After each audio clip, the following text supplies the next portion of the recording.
have a special treat on the Pedalshift Project. We are joined by Biking Brian. Brian, thank you so much for joining. Really appreciate you being on the show today. Hi, Tim. Really excited to be on the show today.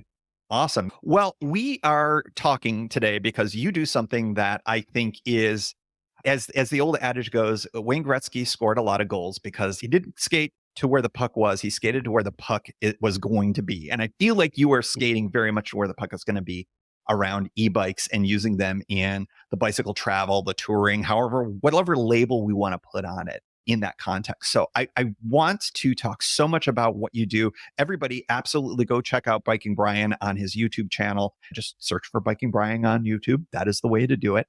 But before we dive into e-biking and what you've done and how you've built your bike and all of the different adventures you've gone on, I would love to know a little bit more about your background in both bicycling from a young age or whatever, and how you got into touring too. Yeah, definitely. I started very, very early. My dad, when he was in college, got into cycling and joined like a local club and stuff like that. And when I was only 2 years old, he took me on my first tour across Illinois. We did a lot of organized rides in Illinois, mostly bike tours. They were a week long, one of them being the Cross Illinois bike ride. That was the first one. When I was 2 years old, and it sort of escalated for there. He was pulling me in one of those those buggies that you pull behind your bike for kids. And then we converted to a tandem. And since I was short when I was a kid, I couldn't reach the pedals in the tandem. So we actually cut off the bottom bracket on an old bike and then mounted it higher up and ran the chain there. So for some time after I graduated out of the buggy, I was pedaling behind him on the tandem as we were doing tours. And we did not only the organized tours, but we also did some camping ones where we then reused the buggy, threw a bunch of camping gear in it, and we went up like the Mississippi River up to Minnesota and back down through Iowa. And then at the age of 10, I graduated to my own 10 speed, and we were still doing kind of the same thing. We were doing a lot of organized tours in the summer, and I was riding my own 10 speed. And I can kind of continue doing that till once I got out of high school. I kind of was more focused on my career and kind of stopped riding. Now I do stuff around town, but not a lot of touring. And it wasn't until maybe 10, 15 years ago, me and my friends would always do a yearly like extended weekend camping trip. And it sort of morphed into a 4-day bike trips. Next thing I knew, I was in 2016, I biked from where I'm at outside of Chicago to Denver. My buddy came out on the train, and then we rode all the way almost to within 100 miles of the Utah border. So it really escalated quickly once we started doing those weekend trips. So that's I built a bike touring bike then in 2017 because I was on an old aluminum Schwinn that my dad had handed down to me, and kind of went from there. That's when I started the YouTube channel, was on my Denver trip out west. And the video quality is not the best because I was just recording on my phone and didn't know too much back then, but I've slowly progressed and got better gear. Like I got a GoPro and things like that. But yeah, that's pretty much where it started very early and kind of how it's transformed until today. So it sounds like you've got quite a bit of a background in constructing and building bikes. And it sounds like it came from your dad as well. Do you have like an engineering background or anything like that? No, I'm into computers and electronics, but I've always kind of been mechanically inclined. I've worked on cars, also electronically, not just mechanically, but doing car stereos and alarms and stuff like that. Just never professionally, but just as a kind of playing around. I've always kind of messed around with electronics and always fixed my own bike, my own car, that kind of thing. So. Interesting. My dad's an electrical engineer and designed photocopiers for Xerox for all these years. Oh, wow. So it has been around me so much, which is why the whole concept of batteries and electricity and stuff like that has been sort of exposed to me. But I, of course, walked a slightly different path and became a lawyer. So yeah. But I did soak up enough by osmosis that I think that this might be something that I could kind of like, wrap my hands around, which is why I was been so attracted to the content that you put out on your YouTube channel. What got you into e-bikes? Like what was the thing that sort of jumped off? Was it just your interest in computers and electronics, or was there something else? Yeah. So lucky for me, my work is only like 7 or 8 miles from my house. And what I did is I had gotten a bike for like my 16th birthday. It was an old like 90s Trek. and I converted it over to a commuting bike. So I put nice trekking bars on it and kind of changed the gear ratios, put road tires on it. And I was commuting to work, and luckily for me, we have showers at work, but I was arriving there like soaking wet in the summertime because there's some hills I had to climb and all that. And then that's kind of, I was wondering, is there a better way to do this? And I started looking around and I saw the e-bikes were out there. So I said, hey, I'm going to try and build an e-bike, and that'll help me like not have to climb those hills as hard, not have to push as hard in the summertime. And then I won't get to work sweaty and tired and exhausted. So I ended up taking that same commuter bike, and I got what they call, I think the brand is like Magic Pi, and it's a hub motor. And it's built with the 26-inch rim on it and everything. So basically you just attach it to your bicycle, you take your old wheel out, put this new one in, and then it's got just like all it had was a throttle. There was no pedal assist. So pedal assist is like a sensor for RPM. So when you're pedaling, it increases the motor turns faster. So this just had a throttle. So you would just kind of pedal and push the throttle down. So I got that set up. I bought just a 10 amp hour battery for it and had the Magic Pi. And then I was riding that to work, and it was absolutely great. The things that I was looking for, not to arrive all sweaty at work and exhausted and tired. And I loved riding it so much. I rode it around town everywhere. It was just the greatest thing. I was like excited, looking for excuses to go ride this bike around because it was just so much fun to ride. So I used that for a couple years. And then unfortunately, the bike trail that I would ride on part of the way to work was fully submerged, and I really didn't want to turn around. It was like I had to have to go back 2 or 3 miles. And so I rode through it with the Magic Pi, and I didn't realize how deep it was. And it got basically fully submerged. And that was the end of the Magic Pi hub motor. Water plus electronics do not mix, typically. Yeah. Not so good. Not so good at all. I tried to fix it, but it just wasn't working. So at that point, I knew I really enjoyed an e-bike. So I still had the battery. So I went out and I did some more research, and I found out about the hub drives. So those are basically, you take out the guts of the bottom bracket in the bicycle, and those mount through there. The advantage to that over the rear hub is you now have the mechanical advantage of your derailleur and all the gears in the back. So basically, instead of the freewheel being on the back like it normally is, it adds a second freewheel in the front, so that when you coast, the front hub motor is coasting, and the motor is still spinning. So I graduated to that, and that allowed me to do the pedal assist. So it has the sensors in it. Basically, the higher RPM that you spin, the more power it puts down. And it's programmable. You can, in their little app and their firmware, you can adjust like the ramp time and all that kind of nitty gritty details of it. But it's a much better experience just having to set the assist level, how much power it's giving you, and then just pedal like you would a normal bike. How tricky was that to install? Because that strikes me, once you're talking about tearing up bottom brackets and stuff like that, that feels like that you've got to have some kind of degree of bike wrenching knowledge to do, or was it easy? Yeah, actually it was fairly easy. So it fits the older, like, I forgot the technical name of it, but like the screw in bottom brackets that have the locking nut or whatever on the side. You basically just remove the old one. This one slides in from one side with the motor and everything attached. And then you literally just screw the locking nut on the other end of it. And that's Interesting it. stuff. So a pretty standard bottom bracket, this'll just work. Just bolts right into your standard bike. And it comes with like a little bike computer controller, and that allows you to set like the assist levels. They're usually like 1 through 5 or 1 through 10, giving you more power as you go higher up. And then the kit usually comes with brakes, because they have little micro switches. So when you squeeze the brake, it stops the motor. So if for some reason you have your throttle on or something like that, if you just grab the brakes, you're killing everything. So that's kind of nice. So it's got a bunch of different, I'll use the incorrect terms here because, again, lawyer, not engineer. It's got a bunch of leads that basically go to these various places to signal the motor to either be going or not going, it sounds like.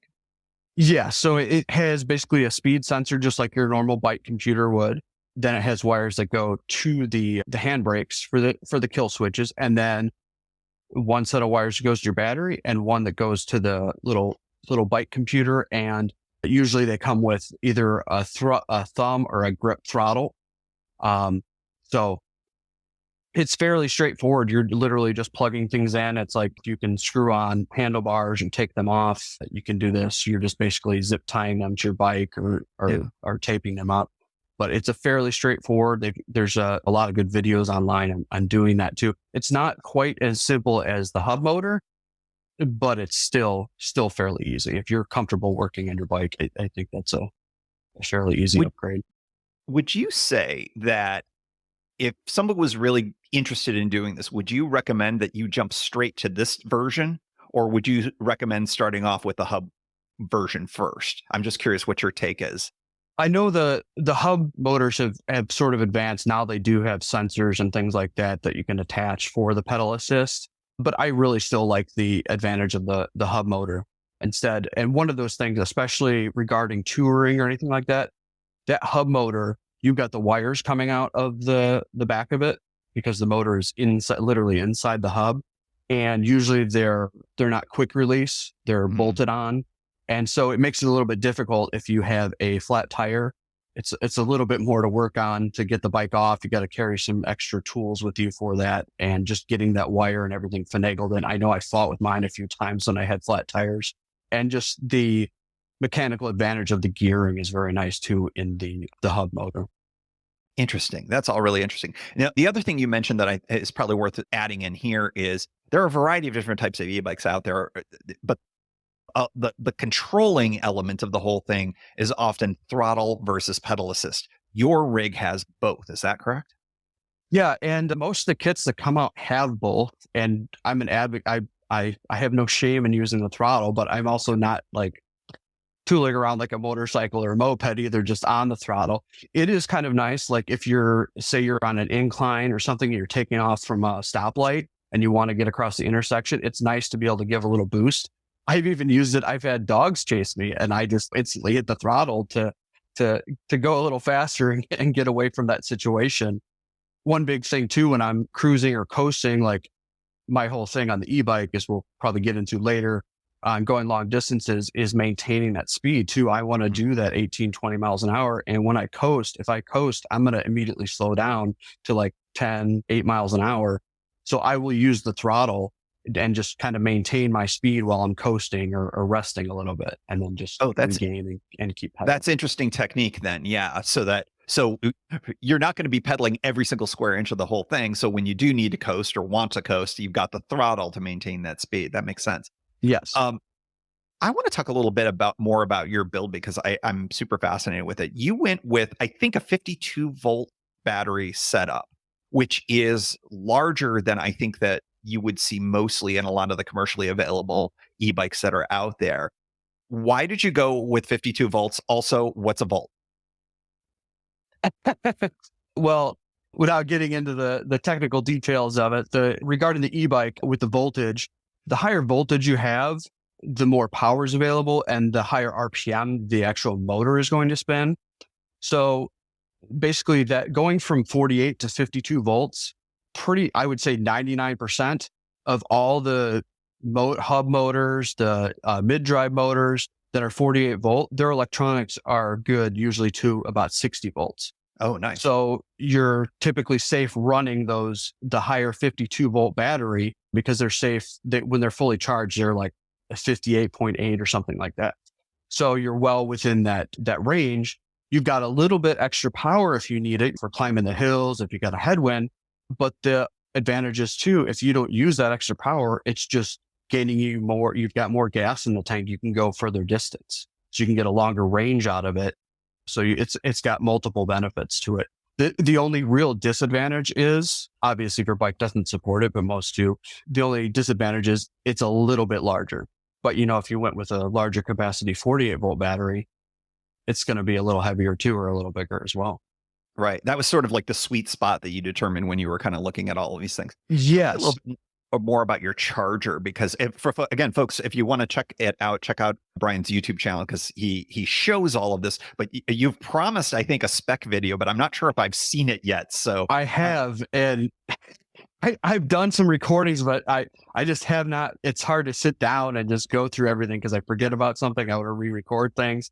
So I promise I'm going to get one out there. Awesome. Awesome. We're all looking forward to it. But yeah, talk a little bit more about that charger though. Yeah.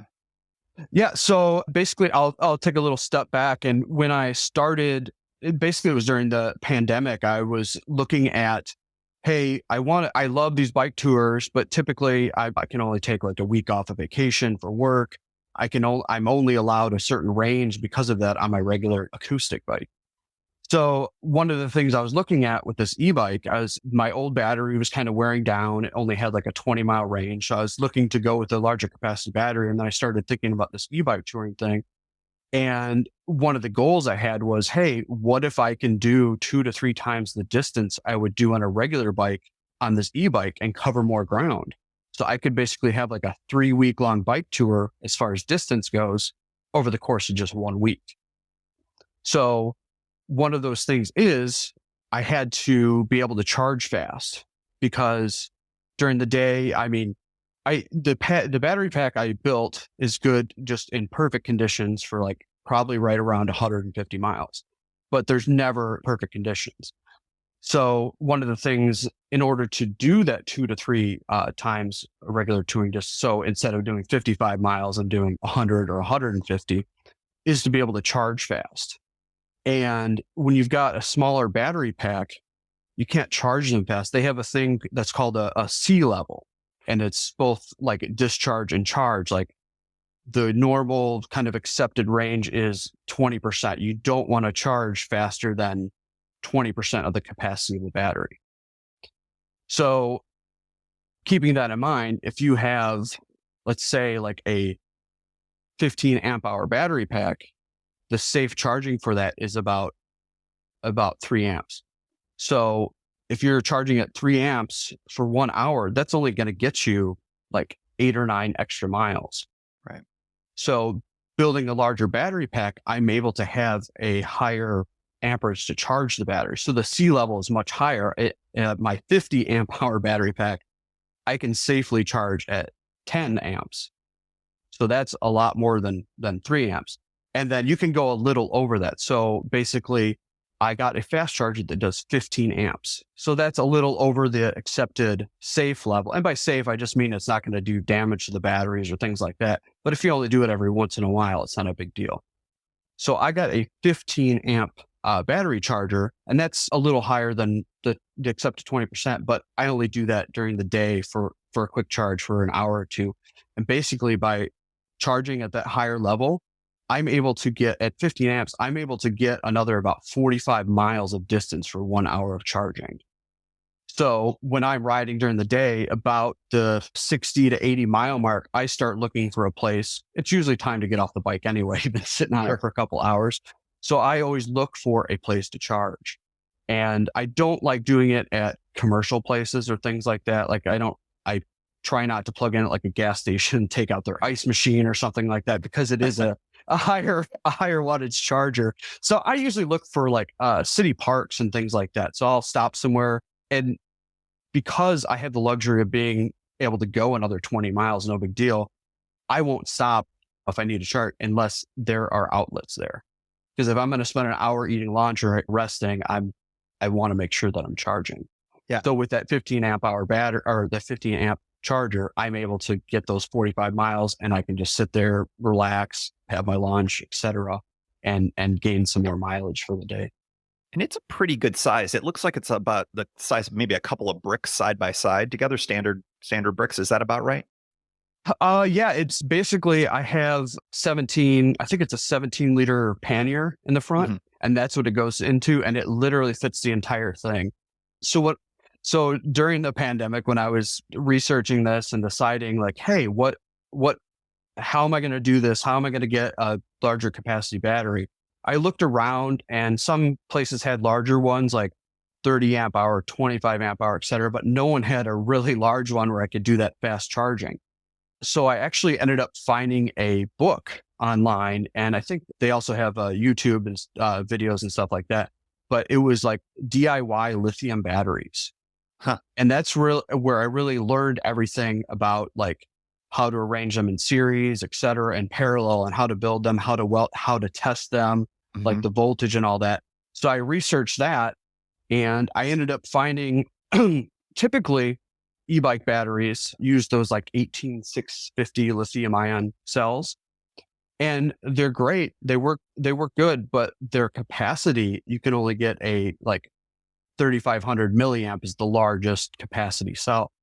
Yeah, So think like about that, your phone charger kind of in terms of capacity, or a yeah, phone battery bank. Yeah, yeah, yeah. exactly. And I found out that they had kind of just come out on the market. They're called 21700 cells, and they're the ones that Tesla switched to.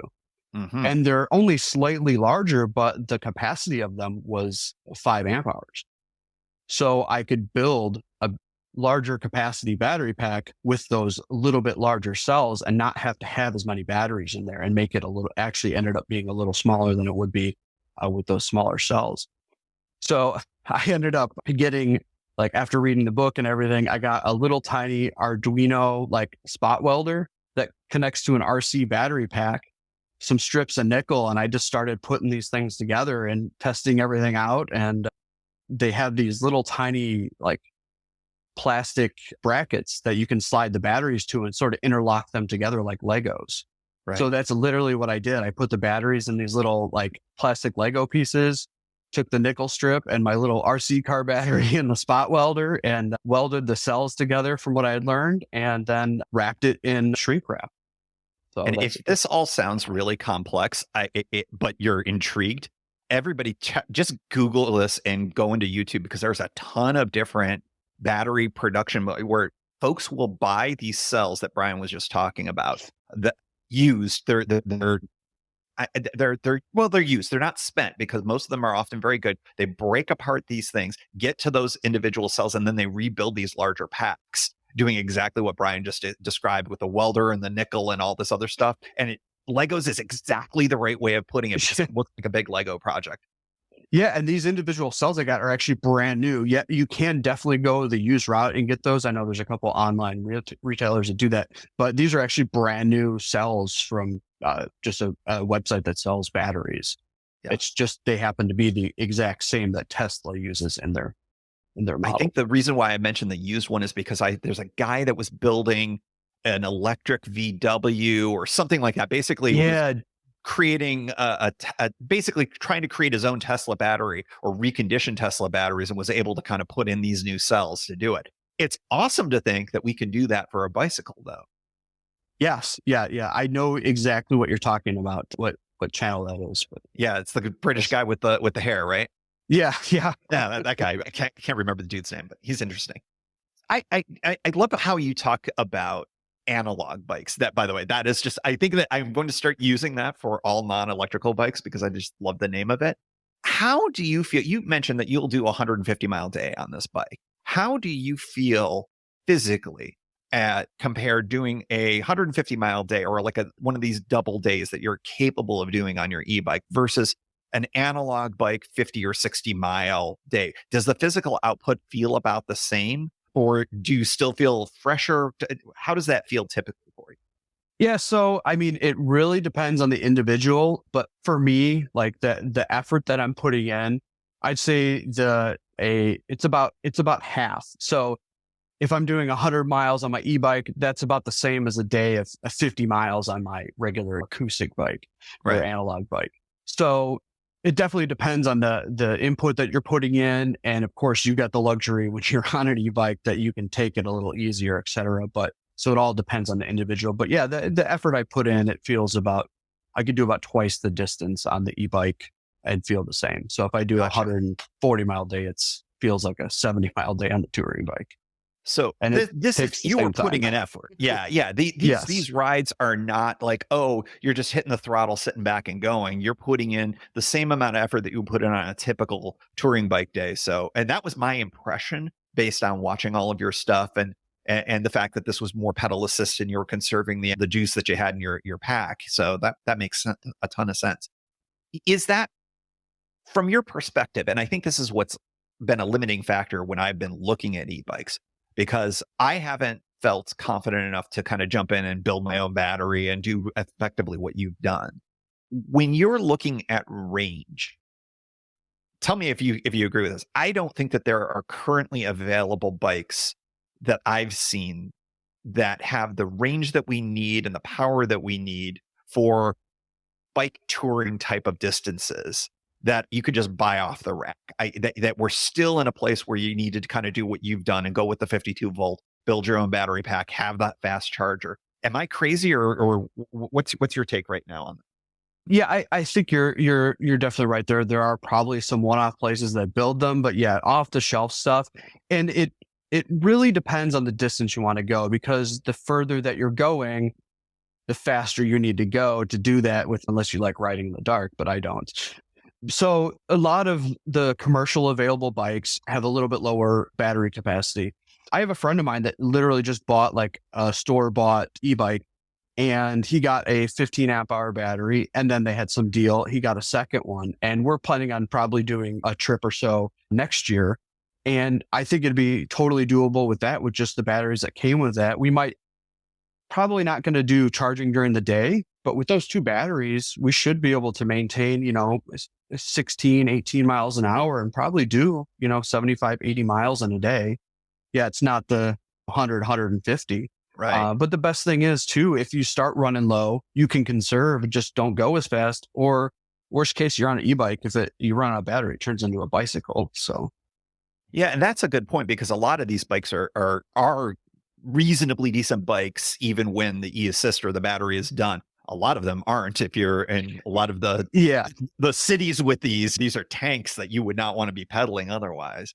But that's interesting too, because that's a different use case for an e-bike. That's a traditional distance with somebody. I don't know if they would be interested in doing an analog tour at that distance, but maybe not. So somebody who maybe is like, I could do 20 or 30 miles on my own, but with an e-assist and with a couple of well, now I lost the thread on how big those batteries were. But if you can pull it off with a commercially available bike, that might be what's in the realm of possible. Now, if you want to do a Biking Brian 200-mile urban assault through Cleveland and get to Buffalo, you're gonna have to rock your own bike or battery building. yeah, and that's not, I wouldn't call it a sufferfest, but it's definitely, I'm trying to prove a thing and go a bit further. I think the 80 to 100 mile range though is totally doable and would be comfortable, and not, you would enjoy it, as opposed to like pushing it further than that. So, and it depends on the individual too. If you're only looking to do 50 miles, but maybe you got knee issues and you're just going to use that assist when you're going up hills, I mean, a smaller battery could last all day. So Yeah, it really depends on your goals. I agree. That's the use case that I think that where we're at right now that we can easily hit with commercially available batteries. So if you're interested in doing the kind of bicycle travel that Brian does, or I do, or anybody else that we've ever talked on the show, but don't feel like you can get up the hills or do things like that, this might be something that you could kind of take a look at. But if you want to do something baller like Brian does, you got to learn how to build batteries. That's all I have to say. How do you handle, you're on a lot of shared paths. You are on main roads. And I think one of the benefits of being able to go 20 miles per hour pretty consistently allows you to kind of be on those roads in a little bit, I don't know, more confident way is how I would put it. But when you're on those shared bike and pedestrian paths, there's usually speed limits on those that'll typically be around the 15 mile per hour range. And even that sometimes might be a little bit fast for the conditions. How do you handle speed on your bike in these types of scenarios? Yeah, so I definitely, when the path is only 6 feet wide or whatever, I definitely slow it down. And I've been places already, like out in Boulder, I ran across bike trails that say just no e-bikes allowed, period. And Yeah. I don't want to be the person that ruins it for other people, and I don't want to be an a-hole either. So when I'm passing people or going, I'm doing the speed limit, and I don't pass people under assist at all. I'll pedal, maybe do like 1 or 2 miles an hour more than they're doing to overtake them. But yeah, I definitely keep the speeds down on the pass. I might go a little faster if there's no one around and it's a clear line of sight, but I'm not going to be bombing down, flying around people or anything like that. I definitely, I don't want to, I don't want to ruin it for everyone else. And I'm just not that type of person. I kind of like the idea that I don't want people to know I'm even on an e-bike, basically, when I'm going by them. Well, that's the thing. Your rig looks like a four pannier traditional old school touring rig. And the reality is you got some stuff under the hood there, man. Exactly. I think we've already talked about this a little bit, but I'm curious about your perspective about why someone would get into e-bike touring. We talked about the use case where it's somebody where you want to double what you're doing, where you can do a 200-mile day, more than hypothetically. You've done it. Folks who want to be able to go up hills. Are there any other kind of use cases for e-bike travel that you can think of off the top of your head? Yeah, one of the nice things that I realized right away is just not even necessarily touring, but just daily bike riding. Like if I'm leaving from my house in the afternoon to go on a ride, I'm usually within a 20-mile radius because that's all I can do on my regular bike in the time allotted. But with the e-bike, it's kind of nice. I can go out 40 miles and go around and see some new scenery too. So it adds to your range and kind of keeps you motivated. It's fun to ride too. I find myself riding more because of that. I mean, I still do my regular bike rides, but the e-bike, I really enjoy getting out there on it. Absolutely. So you mentioned that you're looking at doing some rides next year in 2024. What are there any routes that you've got kind of locked in that you're doing, or any ones that you got your eye on? Yeah, so I've kind of been looking around. I'm not settled on anything. I'm still doing the regular acoustic bike thing. So I still want to do regular bike tours. But one that kind of caught my eye is the Natchez Trace. Yeah. Because that's a flat out road. So it's sort of the perfect e-bike tour. I haven't scoped it out enough to check for charging places, but just being on a road and there's no stop signs and things like that. It's just a wide open parkway. So I think that would be a really perfect and very efficient route for an e-bike tour for sure. So that's one I've kind of looked down. Possibly, I haven't really toured much in Michigan, which is close to me. I've kind of looked at that, doing some loops there, but the Natchez Trace really seems very inviting for e-bike for sure. I love it. If you are listening or watching this particular episode, it's episode 345, of course, of the Pedalshift Project.